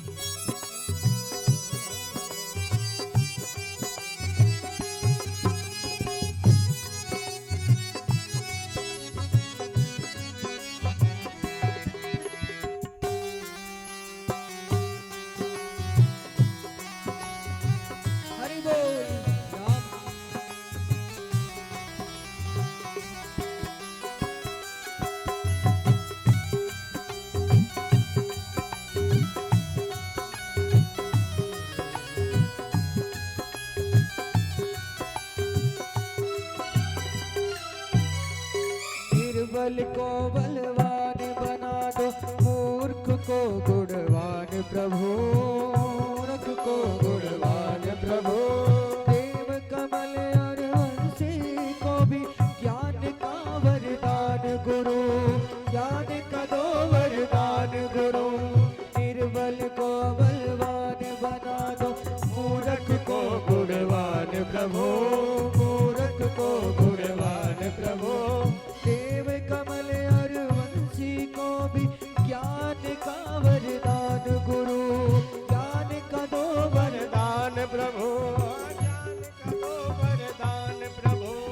दुखिया मन की रोगी तन को, दुखिया मन को रोगी तन को मिलता है आराम आपके चरणों में। हे गुरुदेव प्रणाम आपके चरणों में, चरणों में। सारे तीर्थ धाम आपके चरणों में। हे गुरुदेव प्रणाम आपके चरणों में, चरणों में। सारे तीर्थ धाम आपके चरणों में। हे गुरुदेव प्रणाम आपके चरणों में। ओ हे गुरुदेव प्रणाम आपके चरणों में। हे गुरुदेव प्रणाम आपके चरणों में। बोले भक्तवत्सल भगवान के जय हो, सदगुरुदेव भगवान के। जय हो। तो इस श्लोक में किसकी वंदना हो रही है? गुरुदेव की। पहले पंक्ति का ही अभी हम उत्तर दे रहे थे, समझा रहे थे, अर्थ बता रहे थे। दूसरी पंक्ति में कहते हैं यमाश्रितो ही वक्रोपि चंद्र सर्वत्र वंद्यते। यमाश्रितो वक्र चंद्रमा। अब यहाँ आप निश्चय है, इसमें संशय नहीं है। टेढ़े चंद्रमा को जो सर पे धारण कर ले रहा है, हा? शंकर जी के सर पे धारण हुआ, आज वह भी वंदनीय पूजनीय हो गया। तो कहने का भाव तुलसीदास जी कह रहे हैं गुरुदेव भगवान, अगर आपकी कृपा हो जाएगा तो तुलसीदास भी कुछ सेवा कर सकेगा। क्योंकि जीवन में गुरु कृपा बहुत ही आवश्यक होता है। लेकिन बंधुओं, गुरु शिष्य का जो संबंध होता है वो पिता पुत्र की भांति होता है। ऐसा नहीं है। आजकल की तो बड़ी विडंबना है कि लोग चेला भी बड़ी सोच समझ के बना रहे हैं कि जो बढ़िया धनाढ्य हो, बढ़िया चकाचक दे, हा? बढ़िया मोटी गड्डी पकड़ावे। जब कहते भैया चेला इतने की आवश्यकता है, अरे गुरुजी तुरंत लो। और आजकल भैया चेला भी वही गुरु बना रहे हैं जो बढ़िया गुरु फॉर्च्यूनर से चल रहे हो। छोटे गुरु को कौन, जो भजन कर रहा हो, भाव से रह रहा हो, भक्ति से रह रहा हो। लेकिन ये जो होता है ना, अगर चेला के प्रति गुरु का कोई दुर्भाव और गुरु के प्रति चेला का कोई दुर्भाव होता है, दोनों को नरकगामी करता है। दोनों का भाव बड़ा स्वच्छ और सुंदर होना चाहिए, निर्मलता के साथ होना चाहिए, निर्मत्सर्यता के साथ होना चाहिए। ऐसा नहीं कि गुरु बना लिए हैं तो गुरु जी सामने आवे तो मुंह पे मीठी मीठी बात करे, पीछे बुराइयां करे। कहते ऐसा करोगे तो क्या जो कहा गया ना, विनाश काले विपरीत बुद्धि, तो विनाश का काल प्रारंभ हो जाएगा। गुरु के प्रति निष्ठावान हो जाएगा, सुनिश्चित हो जाइए कि बस गुरुदेव मिल गए हैं, अब तो जीवन संवर जाएगा। गुरु से आप भौतिक सुविधाओं के विषय में ज्ञान मत लीजिए, आध्यात्मिक ज्ञान लीजिए। गुरु करने का तात्पर्य ये नहीं होता कि आप अपने भौतिक सुविधाओं का आनंद लें। गुरु जी आप आशीर्वाद दे दीजिए, बढ़िया चकाचक नौकरी लग जाए, इस सब चीज के लिए गुरु नहीं बनाया जाता। जीवन संवर जाए इसके लिए गुरु बनाया जाता है। अगर हम मार्ग भटक रहे हो, वो सही मार्ग पकड़ा दे, इसके लिए गुरु बनाया जाता है। बंधु तो अपने गुरु की वंदना करते हैं और कहते हैं चौथा श्लोक में सीताराम गुणग्राम। बहुत देर तक अब नहीं बोलूंगा, थोड़ी देर में कथा विश्राम, क्योंकि समय की भी अधिकता देखनी है। कल से समय से कथा प्रारंभ होगी, समय से कथा विश्राम। कहते हैं सीताराम गुणग्राम पुण्यारण्य विहारिणो वंदे विशुद्ध विज्ञान कवीश्वर कपीश्वर। अच्छा, इसमें किसकी वंदना किए हैं? कवीश्वर। कवीश्वर बोले तो वाल्मीकि, और कपीश्वर हमारे हनुमान जी महाराज। कहने का इस श्लोक का भाव यह है, सीता राम गुण ग्राम पुण्य अरण्य विहारी। अरण्य किसको कहते हैं? वन को कहते हैं। अच्छा, वन बहुत विशाल होता है कि नहीं? बहुत विशाल। इसलिए वन की उपाधि क्यों दी? क्योंकि कहते हैं रघुवीर चरित अपार वारिध। भगवान का चरित्र भी अपार है, इसकी कोई सीमा नहीं है। जैसे वन की कोई सीमा नहीं होती, वैसे भगवान के चरित्र की सीमा नहीं है। बस इसमें वन में और भगवान के चरित्र रूपी वन में बड़ा अंतर है। जो धरती पे वैसा वन है, प्राकृतिक वन है, वो भयावह होता है। भयावह होता कि नहीं? लेकिन यह भयावह नहीं है, पुण्यारण्य है। भगवान के सुंदर चरित्र रूपी पुण्य बढ़िया मंगलमय अरण्य है, वन है। और इसमें विहार कौन कर रहा है? सीता राम गुणग्राम। सीता राम जी के गुणगान करते हुए कवीश्वर और कपीश्वर। इसमें विशुद्ध विज्ञानों कहा गया है। विज्ञान किसे कहते हैं? हाँ? विज्ञान किसे कहते हैं? जो शक्ति की खोज करे उसे विज्ञान कहते हैं। भाई, जो संसाधनों की, विषयों की, साधनों की खोज करे, शक्तियों की खोज करे, उसे वैज्ञानिक कहते हैं। और विशुद्ध वैज्ञानिक किसे कहते हैं? उसी शक्ति की खोज करके उसी शक्ति को साधन बना के भगवत प्राप्ति कर ले जाए, भगवान की तरफ लग जाए, उसी को विशुद्ध वैज्ञानिक कहते हैं। ये विशुद्ध वैज्ञानिक है। ये खोज तो बहुत की, लेकिन उस खोज को भगवान के श्री चरणों को प्राप्त करने के लिए लगाए। अच्छा, इनको भय किस लिए नहीं? क्योंकि सीता राम गुणग्राम, सीता राम जी को बैठाए, उनकी गुण को गाते हुए इसमें विहार करने, इसलिए भय और भटकने की कोई उम्मीद है ही नहीं, संशय मात्र भी नहीं। इसलिए कहते हैं, बाबा गोस्वामी दास जी लिखते हैं, रघुपति कृपा जथा मति गावा। रघुपति कृपा जथा मति गावा, मैया पावन चरित सुहावा। मैया पावन चरित सुहावा, मन क्रम वचन जनतया गजाई। मन क्रम वचन संत अधिकारी, सुनाई जे कथा श्रवण मन लाई। सुनाई जे कथा श्रवण मन लाई। सुनाई जे कथा श्रवण मन लाई। बड़ा सुंदर चौपाई लिखते हैं कि भगवान के चरित्र, इस कथा के सुंदर कथा को अगर आप सुनते हैं, आपके समस्त दुख नष्ट होंगे, लेकिन मन से सुनना है, तभी आप दुखों का संसाधन, दुखों का समाधान प्राप्त कर सकते हैं। इसलिए कहते हैं रघुवीर चरित अपार वारिध पुण्य अरण्य विहारी लघु। भगवान की इस अपार चरित्र रूपी अरण्य में भगवान आज कवीश्वर और कपीश्वर विहार कर रहे हैं। इसके बाद किसकी वंदना करते हैं महाराज? माँ जानकी की, सीता जी की वंदना बाबा गोस्वामी दास जी। ऐसे देखा जाए वंदना बड़ी भारी वंदना किए हैं। सीता जी की वंदना करके उसके बाद कथा विश्राम, और कल राम जी की वंदना से कथा प्रारंभ होगी। सीता जी की वंदना क्या करते हैं? उद्भव स्थिति संहार कारिणीम क्लेश हारिणीम सर्वश्रेयस्करीम सीताम नतो हम राम वल्लभा। इस श्लोक में 6 विशेषण बतलाए गए हैं। जो 6 ऐश्वर्यों से युक्त होता वही ब्रह्म होता है। जो 6 शक्तियों से युक्त होता, 6 ऐश्वर्यों से, तो हमारी सीता जी भी कोई ब्रह्म से कम नहीं है, ब्रह्म स्वरूपा है। इसलिए 6 विशेषण बतलाए गए हैं। क्या व्याकरण की दृष्टि से देखा जाए तो कहते हैं सोयते चराचरम जगत इति सीता। हाँ?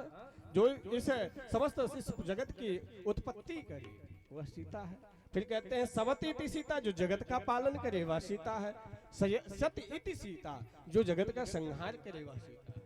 स्याति इति सीता क्लेश हारिणी, जो हमारे समस्त क्लेशों का हरण करे, वह सीता है। सुवति इति सीता, जो हमारी बुद्धि को निर्मल करती है, वह सीता है। और छठवां सिनोत इति सीता, जो अपने दिव्य गुणों के प्रभाव से, आशीर्वाद से श्री राम जी के श्री चरणों को पकड़ा दे, वह सीता है। इसलिए बाबा गोस्वामी दास जी लिखते न तो हम राम वल्लभाम, ऐसे में राम वल्लभा सीता जी की वंदना करता।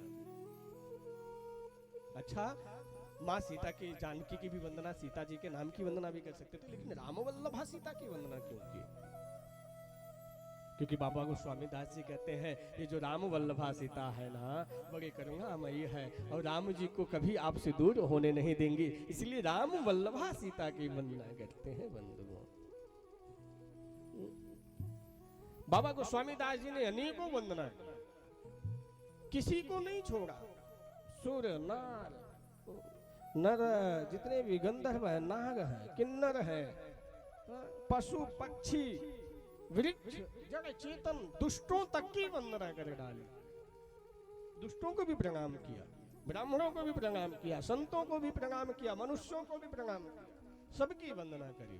इतनी विशाल वंदना किसी ग्रंथ में नहीं हुआ है जितनी विशाल वंदना गोस्वामी दास जी ने लिखा, क्योंकि सबको प्रणाम किए। फिर गोस्वामी दास जी के मन में विचार है, कहीं कोई छूट तो नहीं रहा है। पता लगा कोई छूट जाए महाराज, हम आधे पहुंचे रहे, आके बोल जाए महाराज हम छूट गए, हम हमारी वंदना करी नहीं आपने, तो इसलिए उन्होंने फिर अंतिम वंदना कर दिया है। क्या कहते हैं? सिया राममय सब जग जानी, करहूं प्रणाम जोर जोर पाए।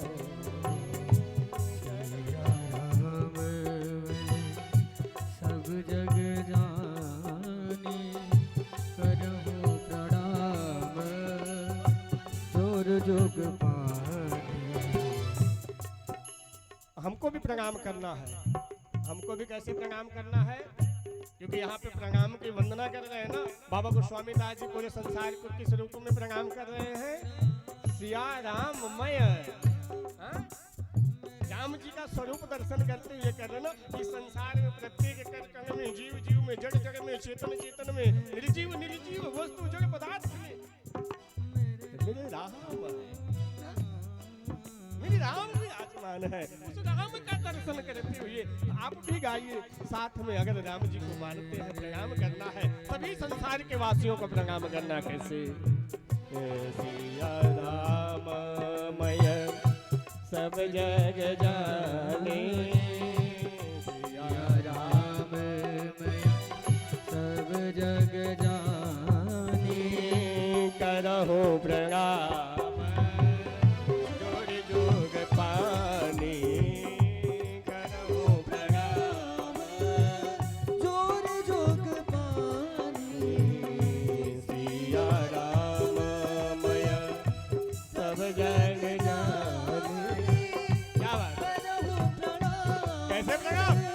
जोर जोग पानी, सिया राममय सब जग जानी, करहूं प्रणाम जोर जोग पानी। करहूं प्रणाम जोर जोग पानी। बताइए, सिर्फ एक चौपाई, प्रणाम की चौपाई गाने में कितना आनंद आ गया ना। अगर भाव से, निर्मल भाव से इसको चित्त से उतार के गाया जाए ना, तो बंधुओं ऐसा आनंद आपको संसार में कहीं मिलने वाला नहीं है। ये जो आनंद है ना, कुछ क्षण के लिए संसार से अलग कर देता है। अगर हृदय से, चित्त से, भक्ति से उतार लिया जाए तो हमेशा के लिए संसार के विषयों से अलग कर देता है। लेकिन जितना देर भी बैठा जाए, आज की कथा यहीं पर विश्राम किया जाए, क्योंकि कल की कथा भगवान राम जी की 9 दोहे में वंदना भई है, तो वहां से प्रारंभ किया जाएगा। और कल की कथा जहाँ तक ठाकुर जी की इच्छा होगी, हमारे राम जी की इच्छा, तो वहाँ तक गाई जाएगी। कल की कथा प्रारंभ 7 बजे से हो जाएगी। 7 से 10 3 घंटे की कथा चलेगी। बोलिए आनंद कंद भगवान की जय हो। आइए भाव के साथ कथा विश्राम पूर्व भगवान नाम संकीर्तन करते हैं, तत्पश्चात आरती प्रसाद ठाकुर जी के उपस्थान। हरे राम हरे राम हरे राम राम राम हरे हरे हरे राम हरे राम राम राम हरे हरे हरे कृष्ण हरे कृष्ण कृष्ण कृष्ण हरे हरे हरे राम राम राम हरे हरे हरे कृष्णा हरे कृष्णा कृष्ण कृष्णा हरे हरे हरे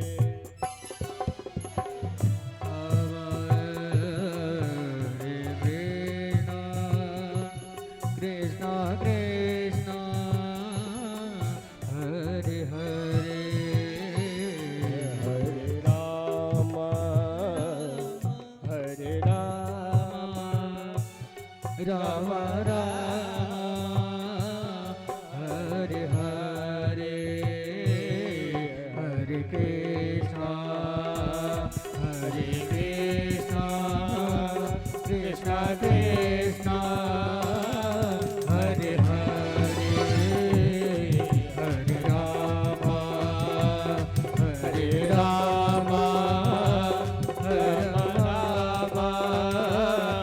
हरे हरे कृष्ण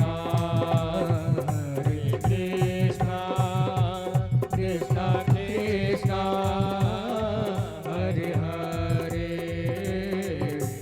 राम हरे राम हरे हरे हरे कृष्ण कृष्ण कृष्ण हरे हरे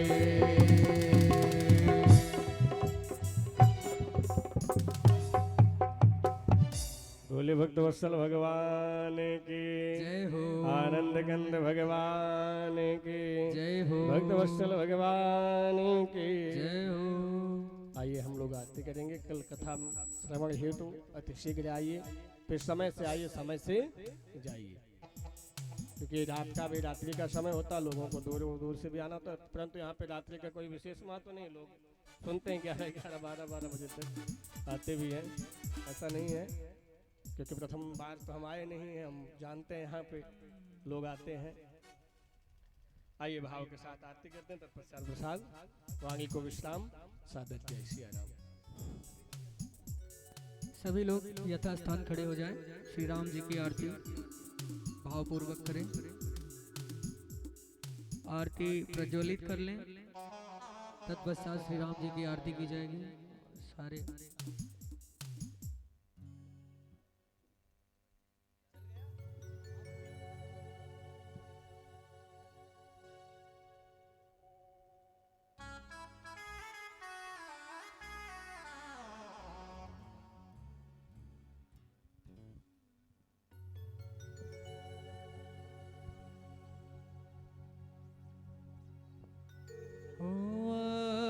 आरती श्री रामायण जी की, आरती श्री रामायण जी की, तीरथ कलित ललित सियापी की, आरती श्री रामायण जी की, तीरथ कलित ललित सियापी की, गावत ब्रह्मा दिक मुनि नारद, गावत ब्रह्मा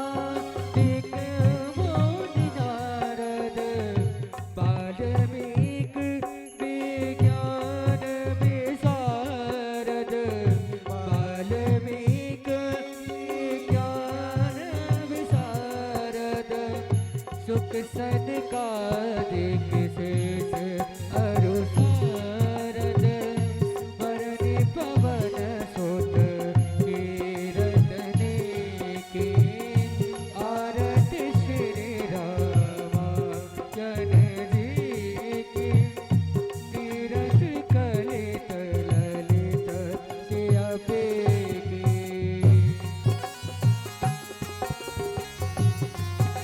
राम श्री राम हरि बोल।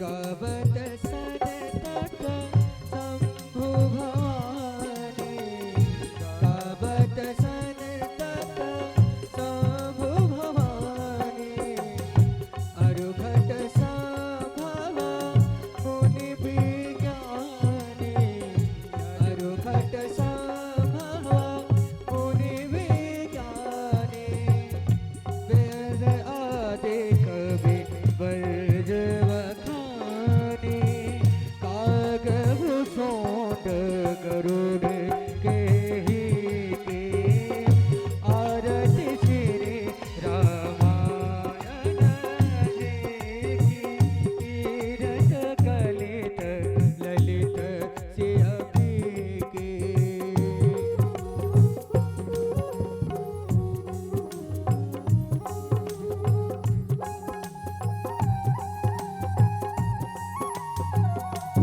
राम